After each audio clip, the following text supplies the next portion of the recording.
So, I told you the story when I woke up in a multi-million-dollar condo in Miami, and a woman entered the room with a cup of yogurt, and she set it on the nightstand, and she said, breakfast is served, you earned it. And I also told you about the time the Blend, my band and I were held at gunpoint in Washington, D.C. by private security for parking too close to Dick Cheney's house. But the Rooftop, I never told you about that one. It was me, this dude, this guy, and this rooftop. I was standing in the middle of the rooftop, and he was standing at the edge. And there we were. Half of killing yourself, I would assume, is actually pulling it off, and I would assume the other half is the intent or the meaning behind it. Defiance, non-compliance, dislike in sobriety heightened by the dry taste of tragedy, only sufficed by self-inflicted violence.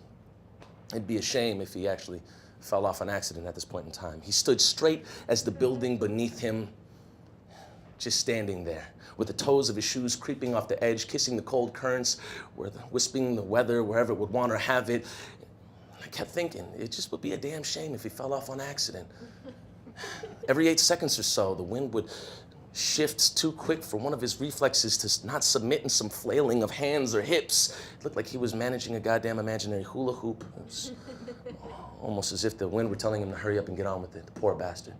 The sad irony, it was the same wind that was drying his tears, slipping away from his face, sniveling pittily betwixt grief and a planet lacking sympathy. I said, hey, I'm not here for the what or the why, man. I just came here for the who. I don't want to know your name. I just want to know what's in it, or what's left of it. The cracks, the crevices, the imperfections, all the things you consider a mess of a mess, or evidence leading up to whatever this is, perhaps a detriment or negatives impregnating the big picture. I can't speak for you, because where you're standing right now says enough.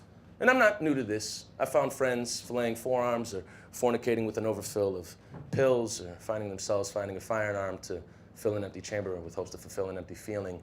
But this, you standing here with an audience, it's a bit much. I can't speak for you, like I said, but the spectacle, it already says too much. So much, in fact, that I will say this, if you're actually feeling something right now, it's only because it stings, like madness. And perhaps for one of the following reasons. You didn't play to win. You played not to lose. You never stood in front of the dodgeball for fear you'd be out. So you sandbagged your way to the last man standing. You gave her your time, but you never gave her your heart. You risked nothing and you liked it. You dreamt as far as your cubicle let you, mitigating danger only to be favored by a thin layer of green paper and brief sighs of relief, holding off the real questions for later. I didn't ask who's your savior. I asked, where is your anger? Where is your rage? For every moment you left go to waste. For every chance that you left for disclaimer, for every time you felt like you were standing at the same ledge, but you backed away because you didn't want to get hurt. When you spend a life of apathy, feeling nothing, oh, you will die just to feel something. And before that sidewalk slams your solar plexus into your spine, I hope at least one of these words hits you harder.